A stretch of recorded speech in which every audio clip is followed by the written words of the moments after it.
Hi, my name is Craig Duswalt, and I am the host of Rock Your Life TV, and we are here today with our very special guest, my very dear friend, Merv Jersak. How are you? I am wonderful. No, really, how are you? I'm your very good friend. That's how I am. Yes, you are. I've known Merv for more than 10 years, probably. Oh, yeah, almost, 15 maybe 15 years. Yeah. So share with my wonderful Rock Your Life audience, what the hell do you do? Now? Well, let's start with this, because you've been retired 100 times. Yes, and 3. you keep getting the carrot dangled. And are we done with that? We are done with that. Oh, good. So what did you do? I was an IT project management professional, consultant. Spent all my life on the road serving clients in, at last count, 20 states, 2 Canadian provinces, have got 4 million miles on this derriere. Yeah. And that was my life for almost 40 years. Wow. And then you retired, and did. then people just kept coming after you again. Yes. And say, you know what? We need you. Yes. And they would dangle that carrot and offer an ungodly amount of money, and you'd say yes again. I would. It wasn't ungodly, but it was a pretty good amount, right? Yeah, it was. And then so you've graduated from that. I have. You have, and you're good with that. I aged out. You aged out. All right. So now what are you doing now? So now what I've done is I've learned from that 40 years of consulting to understand that we as consultants are nothing but boxes of rocks. I like Meaning that. our people skills really don't work very well for us. Well, yours do. Well, I try. Yeah. But what I've done is I've read, I've worked with different clients, and I've realized that if you spend time working with the human factors and put people over process, it makes a lot more sense to what we do as consultants. But we get better results also because people really understand what it is you're trying to do for them. And if it looks like we're going over to their side to try to understand their business, then the consulting part becomes really, really easy. So where did Toastmasters fit in that world for you? Because I can imagine a lot of project managers are not in Toastmasters. It goes all the way back to when I was a first-time project lead, and my boss said, "We're having the feds come in and do an audit of the project, and I want you to do the presentation because I'm leaving town." Threw you into the fire. Threw me into the fire. There you And go. so I managed to pack 20 minutes of information into 2.5 hours. The only person that was still awake when I was finished was me, and that's because I was standing. And that's when I joined Toastmasters.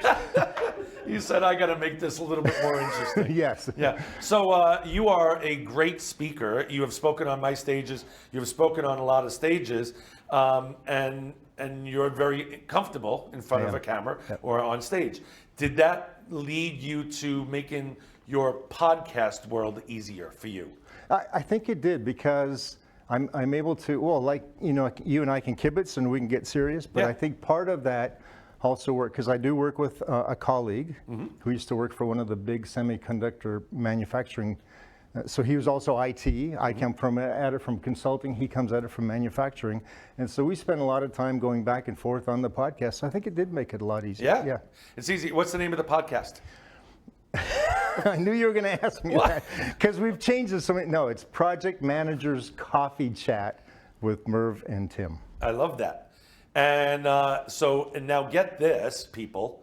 If you really want to be serious about doing a podcast, how many podcasts have you done? The first 3 seasons, we did 120 one-hour podcasts. 120 one-hour podcasts in the can. In the can. That was what we called our encyclopedic years. Yes. And since then, we've done another 120-minute podcasts. Really? And those we've put up on iHeartRadio, Spotify, and Microsoft and Apple. Apple. It's amazing how many you have done.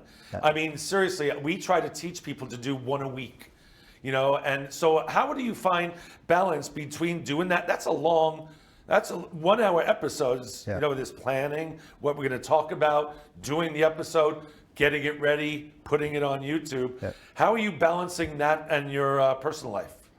What personal life? There you go. There you go. No, having retired, I do have time to do that now. When we do the taping, we do all 5 shows in one afternoon. Ah, there you go. That's great. And then we'll listen back and take out the really bad stuff. See, you actually take it to another level. Yeah. I don't edit my podcast. I know, I can tell. Yep. This one's not being edited, is it? No, I don't edit anything. But you guys have to edit because you're not good at it. We're not good at it. And I could dig back, you know. And we're IT people, which makes us No, that's not true. You are perfectionists. Good at it. I was just joking. You are good at it.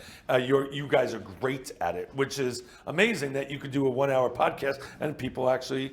But it's a training too, It is, right? yeah. It's like a lot of training. Yeah. Right. So how does? But it's also stuff we know. Yeah, you know it, Yeah. and that's the thing about podcasts. If you know it, Yeah. then just do what you know. How does someone find you?